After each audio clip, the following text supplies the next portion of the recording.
বাংলাদেশে বসবাসকৃত ছোট বড় সকল বাইকারদের ড্রিম বাইক হচ্ছে MT-15 ভার্সন 2.0। বাইক কেনার কথা মাথায় আসলে সর্বপ্রথম যে বাইকটি আমাদের চোখে পড়ে সেটা হচ্ছে MT-15 ভার্সন 2.0 নেকেড স্পোর্টি বাইকটি। যারা R15 বাইক ব্যবহার করেন তাদেরও কিন্তু এই MT-15 বাইকের প্রতি অনেকটাই নজর আছে। তো আজকের এই ভিডিওটি শুধুমাত্র তাদের জন্য যারা ঠিক করেছেন MT-15 বাইকটি কিনবেন। তো অবশ্যই শোরুমে যাওয়ার আগে আজকের এই ভিডিওটি কমপ্লিটলি দেখে যাবেন।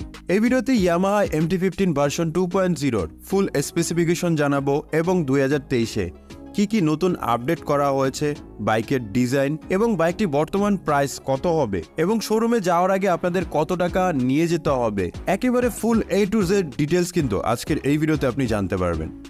প্রথমে যদি এর গ্রাফিক্স এবং কালার নিয়ে কথা বলি তাহলে MT-15 প্রতি বছরই তাদের গ্রাফিক্স এবং কালারে অনেক পরিবর্তন আনে।